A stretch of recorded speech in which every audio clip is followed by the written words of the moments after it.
alien spacecraft did not crash in Roswell, New Mexico in 1947.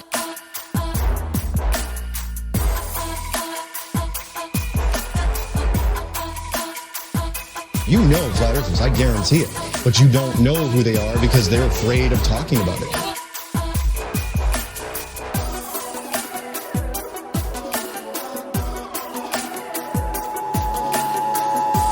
This is not a test. This is your emergency broadcast system. Hello and welcome to the 44th annual Subliminal Deception Podcast, your weekly dose of conspiracy theory bullshit. My name is Cody, and I'm joined by my pal, Phil. How are you?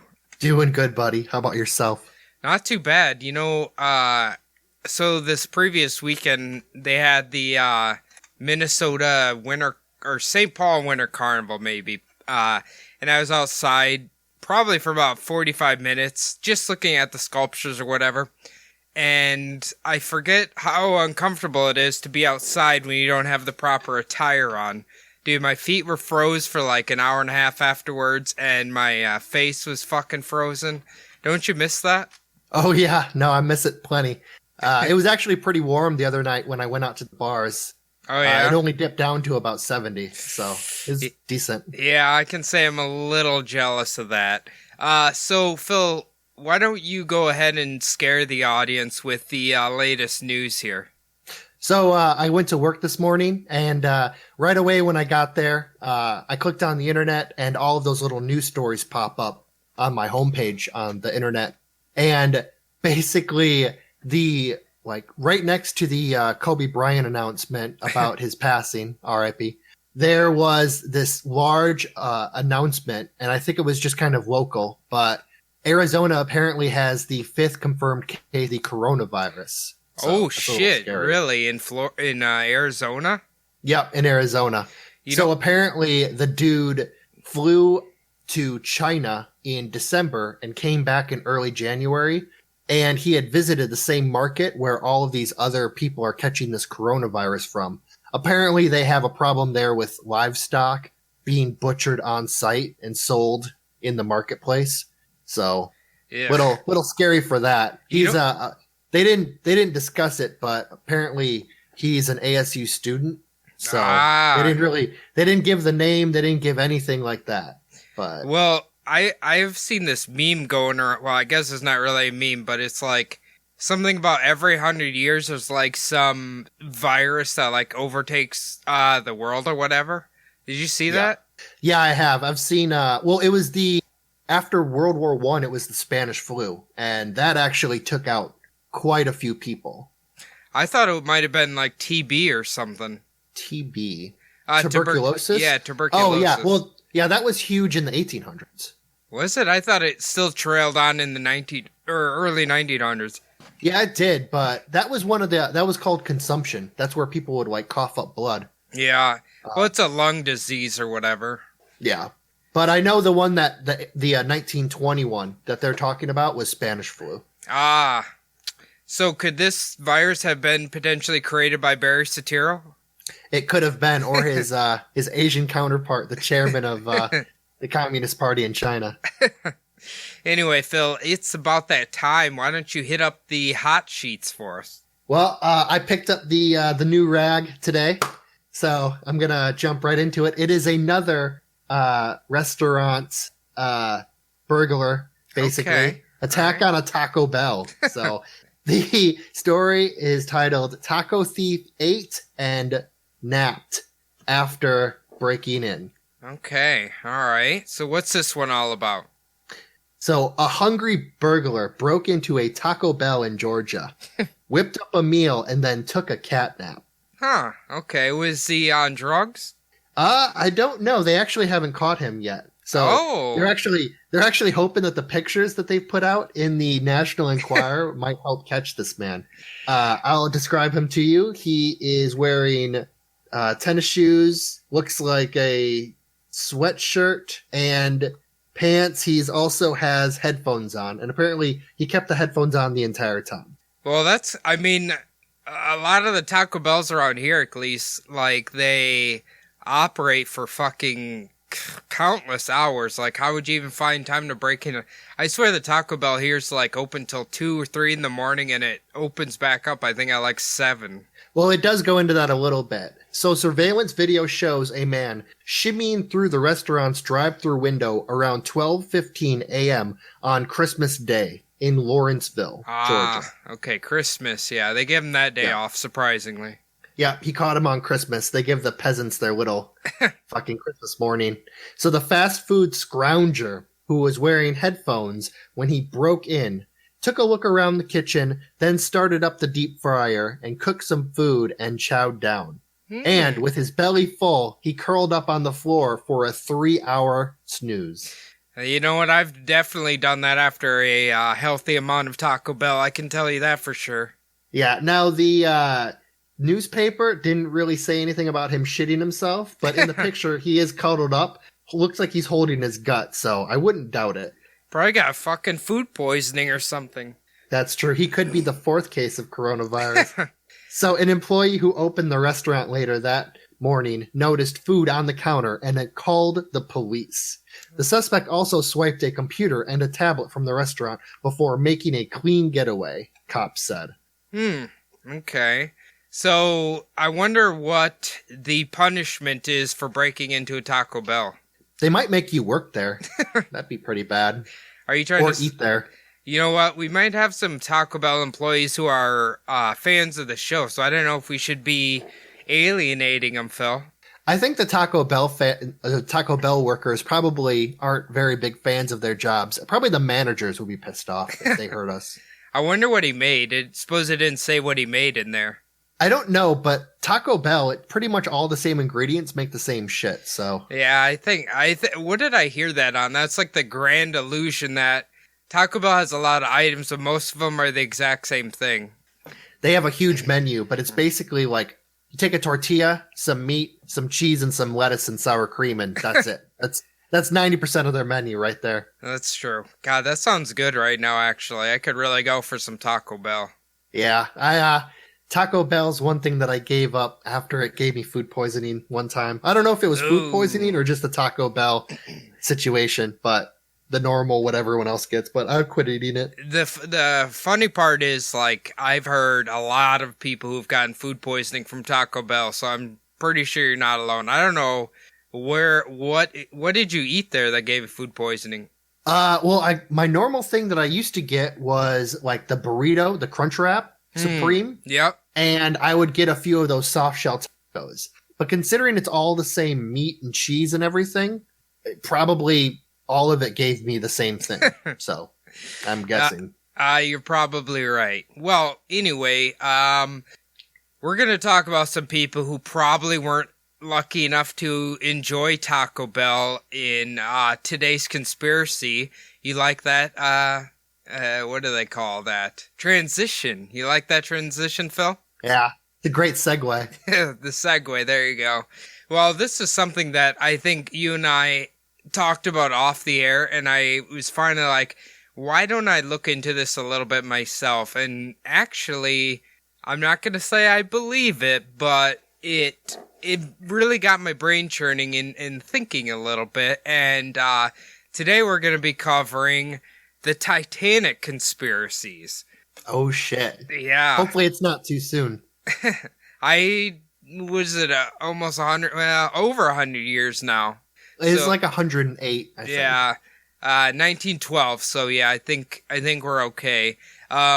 Obviously, I'm going to go over some basic information. I think most people have seen the James Cameron movie, so probably know plenty about the Titanic. But we'll just start off with kind of the creation of it, I guess you'd say. So, the name Titanic derives from the Titan of Greek mythology.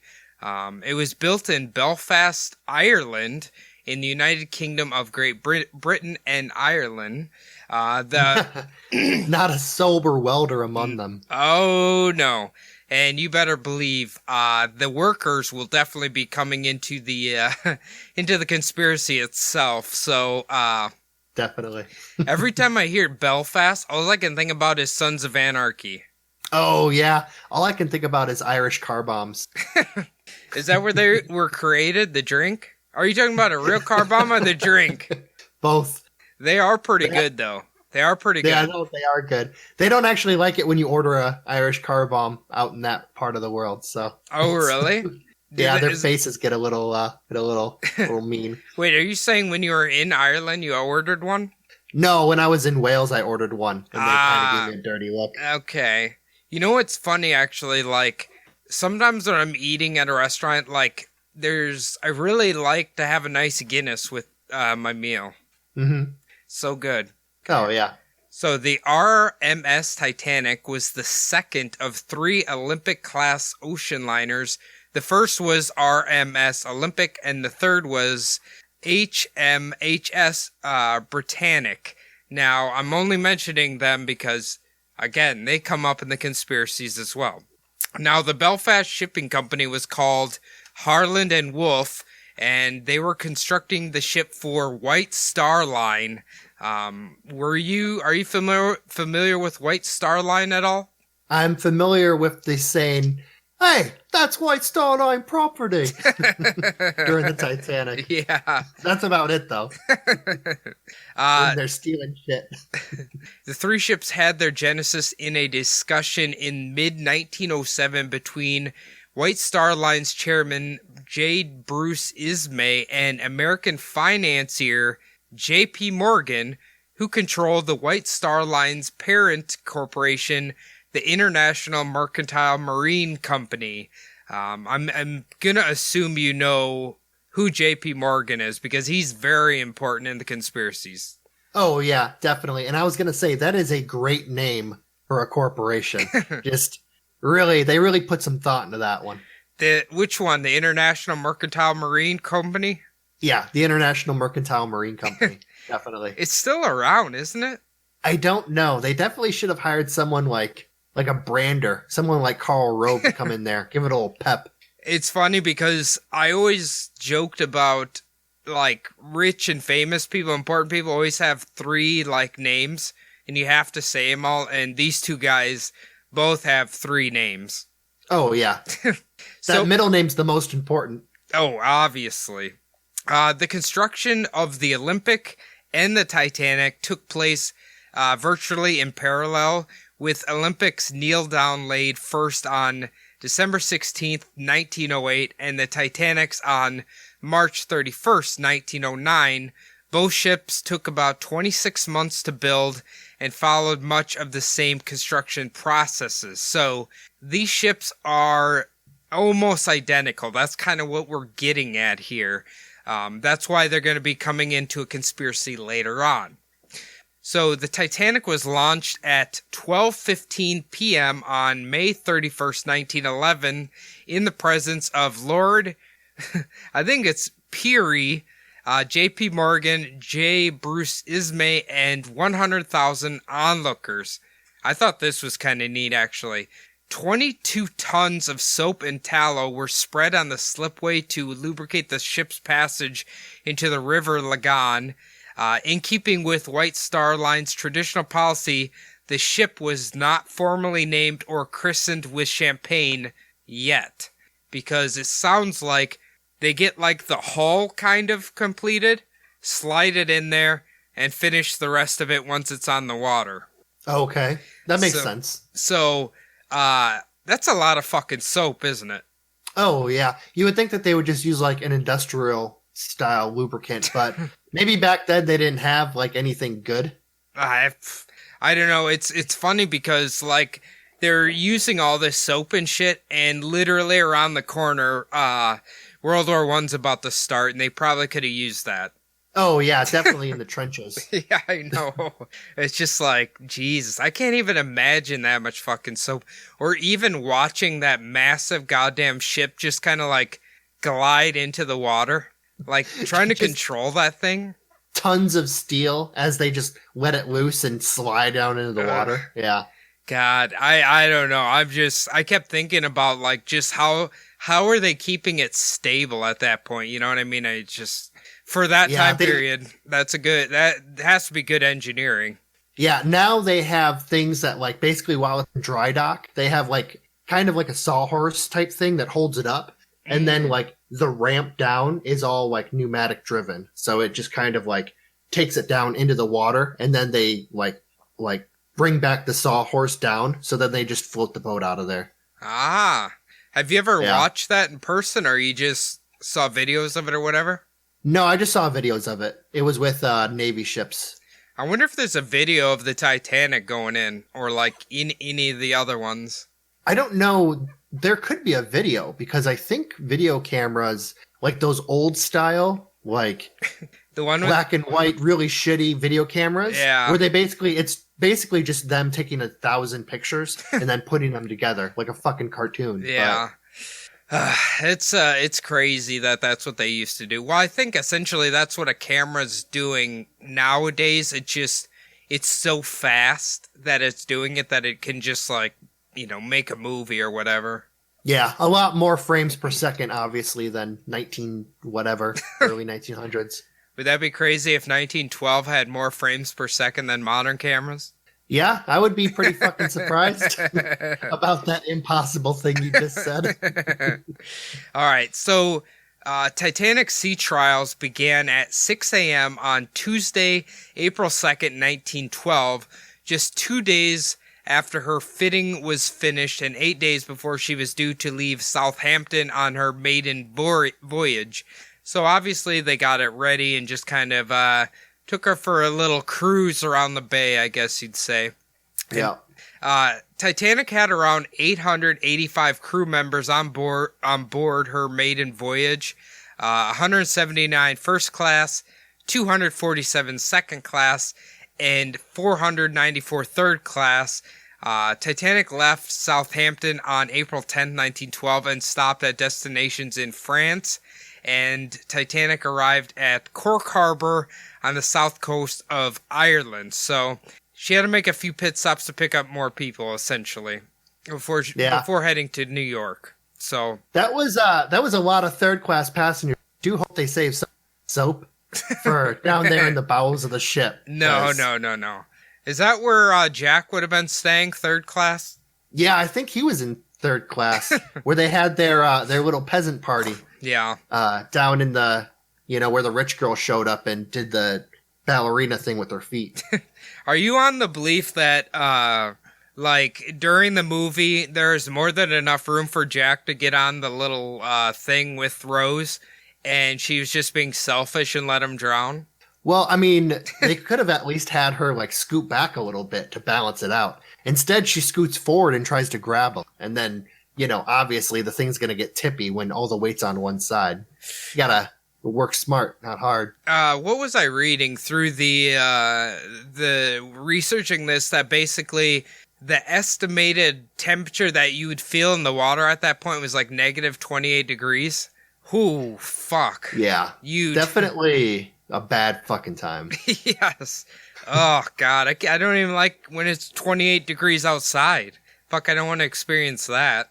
Yeah, I don't even like it in the shower when, your hot water, turns off for that half second and it's just kind of lukewarm. Ugh. I don't even like that shit. No. It's not good. Can you imagine negative 28? Oh, my God. I feel like you're just freezing, your limbs would break off. Yeah, well, even after she got out of the water, she would be soaking wet in freezing temperatures. Ugh. I don't know how long she would have actually lasted. No, hypothermia would have kicked in real fucking fast at that point.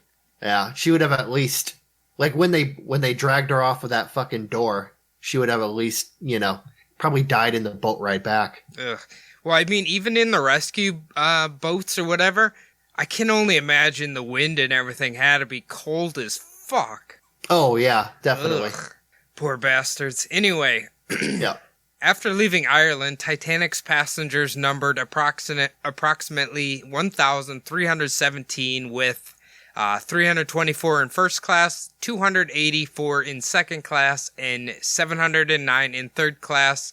Of these, 869 were male and 447 were female. There were 107 children aboard, the largest number of whom were in first class. So, now we get to the part that everybody knows. Now, the Titanic was supposed to reach the pier in New York on April 17, 1912. At approximately 11:40 p.m., the ship's time, on April 14th, lookout Frederick Fleet spotted a iceberg immediately ahead of the Titanic and alerted the bridge. First Officer William Murdoch ordered the ship to be steered around the obstacle and the engines to be stopped, but it was too late. The starboard side of the Titanic struck the iceberg. Between 2:10 a.m. and 2:15 a.m., a little over 2.5 hours after the Titanic struck the iceberg, her rate of sinking suddenly increased as the boat deck dipped underwater and the sea poured through the open hatches and grates. As her unsupported stern rose out of the water, exposing the propellers, the ship broke into two main pieces between the second and third funnels due to the immense forces on the keel. With the boat underwater and air trapped in the stern remained afloat and buoyant for a few minutes longer, rising to the nearly vertical angle with hundreds of people still clinging to it before floundering at 2:20 a.m. So, this is the famous scene in Titanic, obviously, right?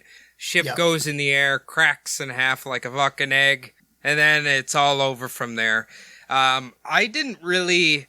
You know, when you think about the movie, when it's going in the air and you see all the people hanging from the railing, you kind of think that's for dramatic effect. But apparently, from the witnesses, that, like, is what happened. You know what I mean? Yeah, that would be an insane sight for the people who made it onto lifeboats to look back and see that ship basically, like, bobbing up and down in the air. Yeah, I know. So, obviously... I must have messed up here. They must have stopped at one more spot because there's more people who died on the Titanic than they had when they were leaving Ireland. But I think they must... I know they made quite a few stops before actually heading out to New York, so bear with my ignorance here. There would be 710 people saved and 14 people dead. Basically, the Titanic was believed to be unsinkable, but obviously... that isn't the case at all, right? Now, in your numbers for the passengers, did you include the crew in there? You're right. I didn't. That's probably where they all were then. That's my bad. Yeah. You're probably right. It's basically, from what I gather in the research, they just kind of kept picking up people and then just headed to New York. I feel like. I remember when I was researching this and I was thinking in my head, I was like, for some reason I thought initially that the Titanic had left New York headed for England, but it was actually like the reverse. I don't know why I thought that, and I've seen the movie and everything. I guess I haven't paid attention in so long. Yeah, well, that is like movies. You always remember like the main part of it, but like little parts you kind of like have backwards in your head sometimes. Yeah. That could be true. But anyway, obviously we know it was one of the worst tragedies, you know, in human history. And basically we're going to get into the conspiracy part of it here. And a lot of this is kind of like stupid, but some of it makes you wonder for a second, like, you know what? I mean, it's not the most implausible thing. We're going to start off with probably something that should resonate with Phil and I don't know if it will. The Catholic's Curse. Have you heard any of this, Phil? The Catholic's Curse? Yeah. Does it have anything to do with having way too many children and not enough money to feed them all? Is that at all? No, it doesn't. Apparently, this curse makes it out to basically be that the Pope is somehow like Magneto or something. I don't know. But it goes basically like this. The belief... Go ahead. I was pretty sure the Catholic's curse was not using contraception and hating pulling out. I swear to God that I thought that was Continue. Your wife doesn't get pregnant when you don't pull out. That's the ultimate Catholic curse. All right. So basically the belief goes... that when the Titanic was finally revealed, people took notice of its number, which was 3909-04. Now, why this number is suspicious is because if you turn it upside down, it looks like it says no Pope. You get it? Oh, yeah. That's, No Pope, Phil. no Pope. Yeah. Now, the rumor goes that they saw the number. The Catholic workers at Harlan and Wolff saw this as no Pope, and they were certain that it was a blasphemous ship, and harm was going to come to it because it was mocking the Pope. Makes sense, right? Of course it does. There was only one big problem with this. That in 1886, Harlan and Wolff launched a large-scale attack against their Catholic co-workers, and they were strictly a Protestant company. They only would hire Protestant workers, okay? Now, Probably saved him a lot of money on daycare. I'm sure Protestants have plenty of kids, Phil. Oh, yeah. Back in that day, everyone was fucking. It's fine. Now, they have a quote from this book. Now, this book is called The Invention of the White Race. I'm gonna assume that's a racist book. What? I don't know. Why would you name it that? Well, back then, eugenics and phrenology was like really big, and a book like that wouldn't exactly be out of place in, Ireland? There was quite a few like people, like reputable scientists who were actually studying that kind of shit. So it's where a lot of like the ideas during the genocides during that time came from. So, well, apparently, according to that book, they wrote all about how this company basically got rid of all the Catholic workers and only hired Protestant, which is weird because I thought Ireland was a lot of Catholics, right? Ireland is a lot of Catholics, but you have to also remember that Northern Ireland, which is where Belfast is part of the United Kingdom. And there's a lot of Protestants in that area, which is why they kept voting to stay with the United Kingdom instead of moving with Ireland away from the UK. Gotcha. Okay, that makes sense. Well, do you give any credence to the Catholic curse, Phil? No, not really. I mean, I can imagine that there was a lot of like hatred between Protestants and Catholics, even still like in that time. So I can believe that they would have fired all of the Irish laborers, but yeah, I suppose. Anyway, let's move on to the next one. The Mummy's Curse. Have you heard of this at all? No, I haven't. Did you guys do a episode like this on Bumblebutt where you talked about or was that our? Or was that was our us, dude. That was us. No, that was our podcast. Okay, yeah, Egyptian curse. Yeah, we talked about King Tut. King Tut. Yeah. Yeah.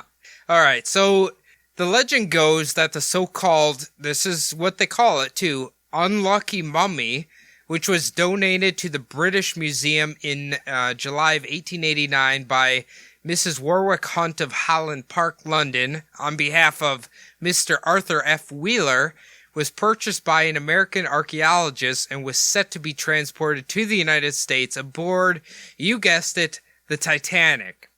Now, one of the reasons for this belief is because the Daily Express journalist Bertram Fletcher Robinson, that is his name, was conducting research into the history of this particular artifact in 1904 when he became convinced that it had a malevolent power, and 3 days later Robinson died at the age of 36. So that's how this unlucky mummy, I guess, got its magic curse powers, and it's believed that it was on the Titanic headed for the United States. I actually looked this up. This is a real thing, you know. They don't know who it is. They don't know what it is. It's basically just an Egyptian artifact. It's kind of creepy looking or whatever. The only problem is that the unlucky mummy has never left the British Museum. So it kind of puts a dagger in that one. It was never actually on the boat. Yeah, it's since it got donated, it's never left that museum. Ever. But for some reason, people think it's aboard the Titanic. Now, I have one quick question. Could the mummy's curse actually explain Brendan Fraser's floundering career after the success of the Mummy movies? Could. I don't know if I would blame it, but it definitely could. I don't care what people say. Those first two movies are fucking awesome. Oh, yeah. The second one, probably one of the better, like, normally sequels suck pretty bad. I actually just watched Zombieland like 20 minutes before getting on, and a lot of people didn't like it. I thought it was okay. But that second Mummy was pretty fucking good. I'm sorry, you cut out for a second. Did you say Zombieland Double Tap? Yeah, I watched Zombieland Double Tap like 20 minutes before I got on, and it was actually pretty good. Do you think the humor was forced? Oh, yeah, definitely. Okay. It definitely felt like that production took a downturn. They were going for paying less and getting more money back. Yeah. It didn't work out. I did think it was kind of funny, but that was the one thing where I was like, kind of, I don't know. It felt a little overdone, but I was laughing. I can't lie. I was laughing at it. Yeah, no, it had its moments. I definitely think that the clone character should have been Michael Cera instead of the dude from Silicon Valley. Yeah, definitely. Yeah, I can agree with that. They probably couldn't get Michael Cera to sign up for that thing. Oh, yeah, they would have had to pay him too much money. All right, now my next three are, I think, the ones that kind of made me question a little bit. Maybe you'll add some percentages to it. The first one is a German U-boat destroyed it. Okay, we all know what a German U-boat is, right? Yep. No, obviously in 1912, it was considered to be peaceful time in the world because the onset of World War I didn't start until 1914. While there's no direct evidence that this happened, people start to question it attacking the Titanic because of the Lusitania. In 1915, a German U-boat torpedoed the British ocean liner off the coast of Ireland, killing 1,198 people. This is very, very famous, right? Yes. Now, here's the interesting thing. A number of Titanic survivors reported having noticed what they said was an unidentified vessel approximately 5 to 6 miles away from the sinking ship, which reportedly lingered until 2 a.m. According to Dr. Franklin, I think it's Rule, he wrote a piece in the Huffington Post. Okay, I know we gotta pump the brakes on the Huffington Post a little bit, but let's just, for the sake of the conspiracy, let's read it here. Rule speculated that the craft was possibly a submarine that had surfaced to assess the damage it had caused, after which time it skulked off. Also cited survivor testimony about the number of explosions that seemed to go off deep within the ship. The sub may have targeted the luxury liner or possibly accidentally collided with it. So, like, maybe they were testing the U-boat and didn't mean to hit it, and it ran into it and, caused the giant tear in its side, or they actually shot it with a torpedo. What do you think about any of this at all? I mean, there would have been U-boats around, like maybe prototypes like you were talking about. Tensions were pretty high between a lot of the superpowers of the day. Obviously, it took Franz Ferdinand getting shot in Sarajevo to set everything off. Yeah. But there was definitely a feeling in the air, like a war in Europe was coming. They just didn't quite realize, the scope. But, I mean, it is possible. It's just quite unlikely. I just think if the survivors are being honest or whatever, or if they actually are quotes from survivors and they saw something out in the distance, that's kind of interesting, right? Yeah, that is true. I've never actually heard of like accounts of like a strange like submerged. You said a submerged vessel? Yeah. Oh, okay. Yeah, I've never heard. Well, like imagine it just barely poking onto the water. Yeah, well, that's how U-boats, those World War I U-boats, they had like large batteries, but they were actually ran by diesel engines. So they spent most of their time above water. Ah, interesting. Well, what I think is really interesting is like the next conspiracy also kind of talks about people seeing a ship off in the distance while it's sinking. So I don't know. I think that's the part that kind of got my head thinking just a little bit. You know what I mean? Okay. Yeah, I get you. I mean, maybe the survivors were just in such chaos and panic. They thought they were seeing something, or maybe it was optical illusion or something. I don't fucking know, but I'm sure in that situation, you'd be just hoping to God that there was something out there. Yeah. But anyway, I thought that was kind of an interesting take. It's not out of the realm of possibility, although it's probably unlikely. Yeah. I know that the ship that rescued them, I think, was the California, is the one that rescued the survivors. Oh, really? I don't know exactly how far away the boat was, and if you could see them. It supposedly was like kind of foggy that night, so I don't know if like you could actually see them while the boat was sinking. Yeah, that's a good point, actually. Well, anyway, let's move on to the next one. I actually think this one's really interesting as well. It's just titled "The Titanic Never Actually Sank." Now, the root of this belief is because of an insurance scam created by J.P. Morgan and the International Mercantile Marine Company. Some speculate that what sank was actually the Olympus and not the Titanic. Now, if you remember from the beginning, they were created at the exact same time and almost looked like the exact same ship, correct? Yes. Now, in the book, Titanic, the Ship That Never Sank, written by researcher Robin Gardner, the trouble started when the Olympic crashed into a warship in 1911, and the Olympic was blamed for the accident in the ensuing insurance inquiry. As a result, the White Star Line, an international mercantile marine subsidiary, was unable to receive an insurance payout. Gardner theorized that the line fixed up the Olympic as best as it could and masqueraded it as the Titanic by allowing the wounded ship to continue under the assumed name. The company couldn't collect the insurance payout when it sank. Okay, you following me so far? Yep, I'm definitely. I have heard this before. Oh, so you have? There is a little bit of evidence also to go along with this, so yeah. Really? Well, let me finish this and then you spitball it here. Okay. So they were figuring it was going to sink, correct? They would do this by sending out a rescue ship that would follow nearby and wait until the damaged Olympus began to sink. But things went wrong when the Olympus accidentally struck the darkened rescue boat, which was actually the cause to the damage on the ship instead of the iceberg, right?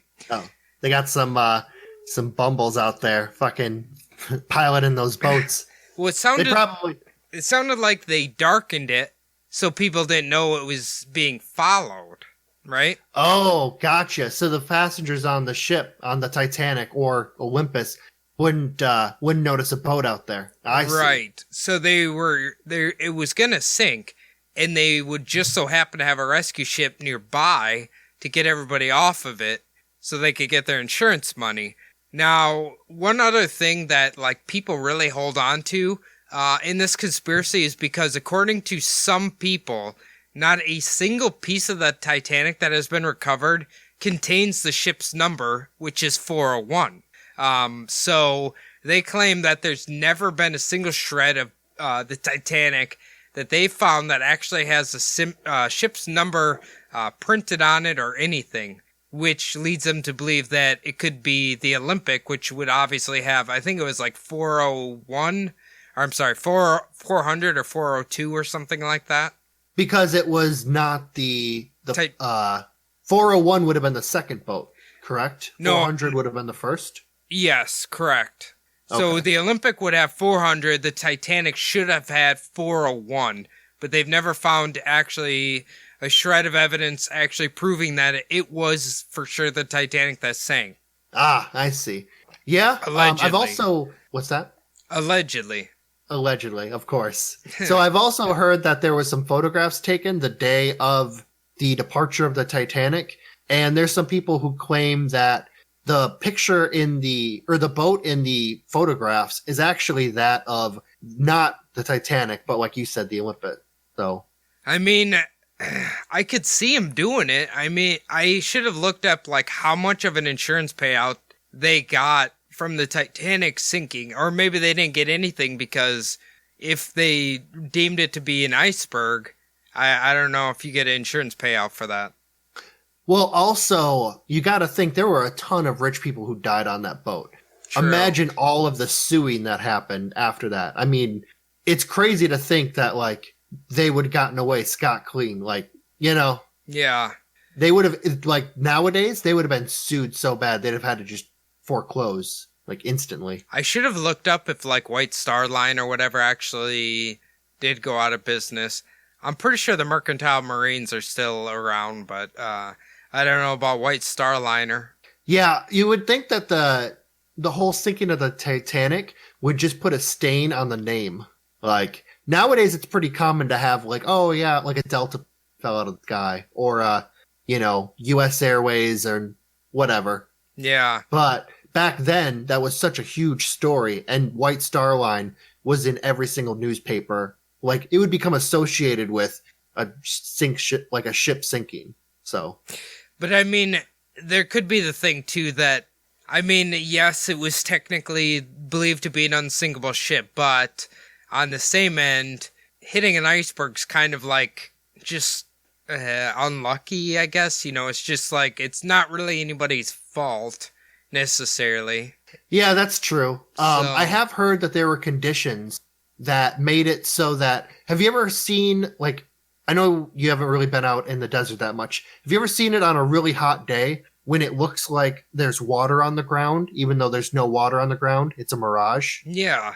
So that's because the ground is warmer than, I'm trying to get this right. The ground is warmer than the sky. So the sky is reflecting off of the ground, which makes it look like there's water there, right? Wow. So the opposite happens when the sky is warmer than the water. So the water was so cold in that situation you were talking about. Yeah. It was actually the air was warmer than the water. So it made like the opposite effect, where it looked like the sea was rising up. So that's why they couldn't see the iceberg. The iceberg, because okay. there was a reverse mirage. Okay. I have heard about that. They think it might have actually been like that. Huh. Interesting. Well, I figured you were going to say because they departed from Ireland, everybody was probably drunk and they probably weren't paying attention. Oh, yeah. Well, I assume there was a level of alcohol, you know, consumed. But I heard when the ship cracked open, potatoes just spilled out everywhere. that's what I was thinking, too. It's a little Irish piñata. Yeah. All right, we'll go to the last conspiracy here. And this one is basically that JP Morgan was behind the entire thing. Now, essentially what this is JP Morgan was the owner of International Mercantile Marines, as we've said several times. And he wanted to set up the ship's destruction simply so it would pave the way for the Federal Reserve Bank in the United States. Now, the reason people believe this is because on board the ship were three men who were strongly opposed to the Federal Reserve Bank's creation. Millionaire John Jacob Astor, mining magnate Benjamin Guggenheim, and Macy's co-owner Isidore Strauss. Basically, what really gets people thinking too is literally right before the ship was set to depart. Keep in mind, JP Morgan on board the ship had personally designed special quarters just for himself. It included basically his personal suite, his personal promenade deck, and a specially designed bath on the ship just for him. Now, right when the Titanic was set to take off, JP Morgan just decided, I'm not boarding it out of nowhere. And the reason he gave for not boarding this modern fucking marvel of a ship that he, basically should be his prize or whatever, he needed to purchase tapestries from a local art collection. That was his reason for not boarding the ship. Like, as if JP Morgan doesn't have little minions to do that for. Exactly, right? So... Oh, I can't get on that ship. I have to go to the store. Like, really? Pick up salami. Like, really, who does that? Why would he ever do that?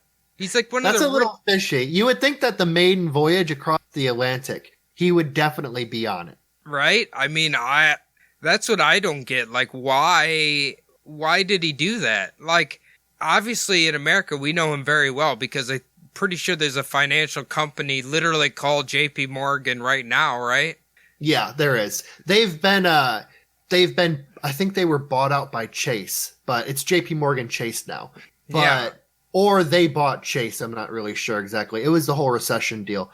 But yeah, definitely JP Morgan is the one who actually bought Carnegie Steel from Carnegie and renamed it, United States Steel Company or something like that. He was actually extremely wealthy. He made Carnegie the most wealthy man on earth. But before Carnegie had that money, JP Morgan had most of that money. So yeah, like, can you imagine if he would have died in this? Like, I wonder how much that would have hurt his mythos. You know, he's obviously one of the guys we always think about, kind of in that early America, just gazillion fucking air.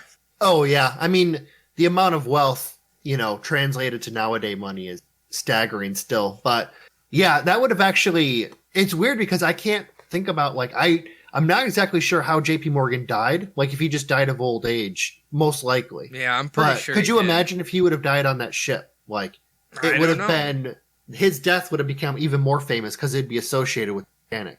I know that. It's just, I mean, you know, there's the story of, like, Seth MacFarlane decided not to board the plane on 9/11 or whatever.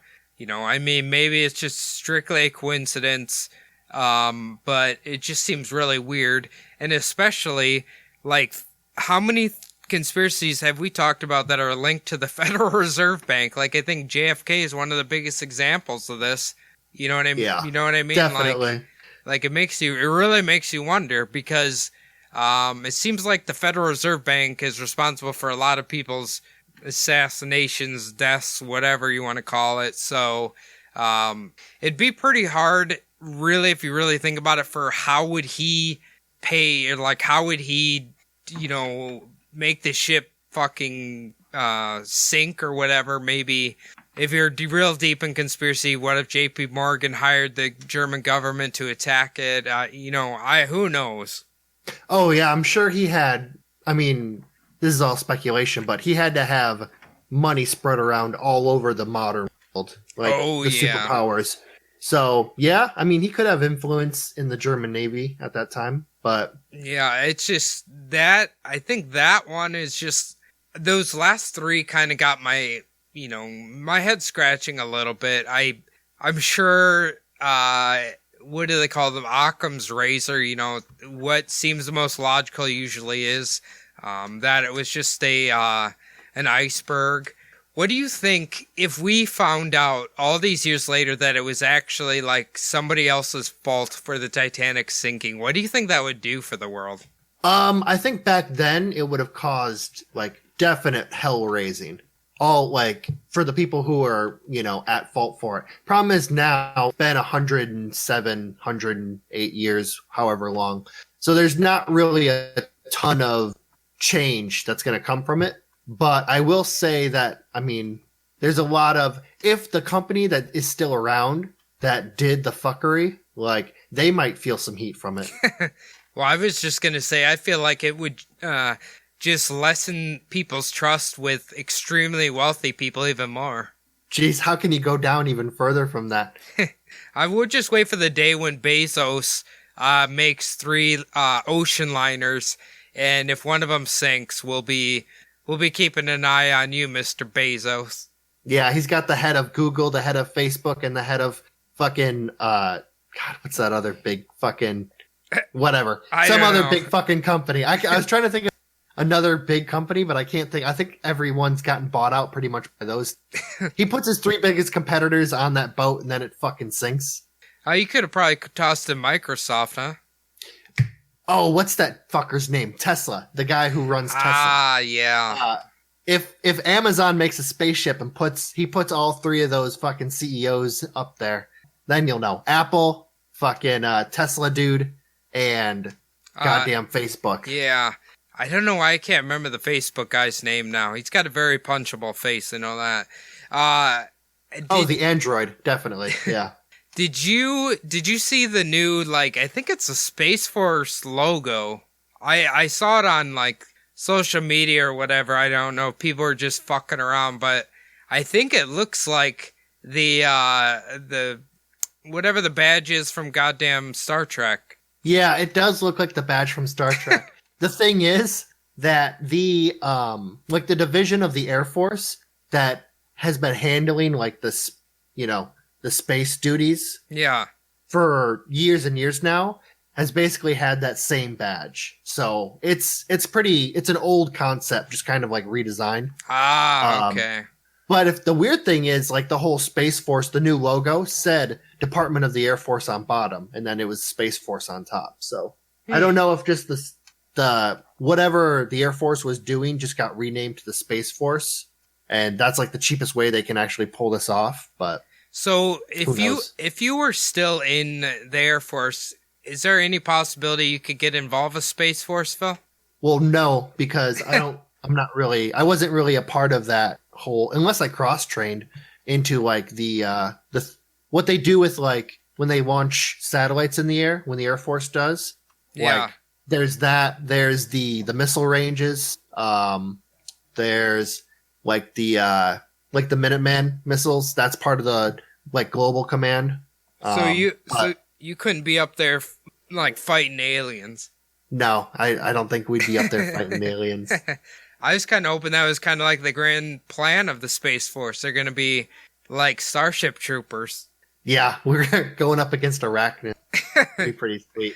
All right, Phil. So, do any of these at all kind of tickle your fancy? Any of these conspiracies, or you think it was just an iceberg? That's all it was. Well, I mean, obviously the iceberg's Occam's razor's, most likely fucking thing that could happen. What you were talking about, J.P. Morgan, actually, I hadn't really heard much about that conspiracy, but when you like started talking about some of the shit, like how he was supposed to be on the boat and, how his biggest competitors kind of were on the boat who wanted to get the financial reserve like started up, that kind of makes a lot of sense. I do believe that it is possible the Titanic and the Olympic could have been switched, because I have heard that before. So out of anything, I would give insurance fraud probably 5%. Yeah, I know. It's just, I don't know. It makes you think for a minute, but I think in the conspiracy world, you can basically make a straw man argument for just about anything and make it sound convincing. That's why, you have like some of the most famous conspiracy theorists, because they've literally convinced themselves they believe this. So it makes it sound more convincing. Oh yeah, and I mean a lot of them just want something fun to believe in too. So maybe they don't really believe it, but it's kind of like organized religion. Like no one really believes any of that crap. They're just doing it for their parents or That's true. Making them feel better. I could say some of the conspiracy theorists back to that. They might not believe it themselves, but they definitely believe in the paycheck that it's getting them. Oh yeah, definitely. A lot of those YouTubers, the people who make those videos, a lot of those people get pretty decent fucking money for those really crappy fucking documentaries they put together.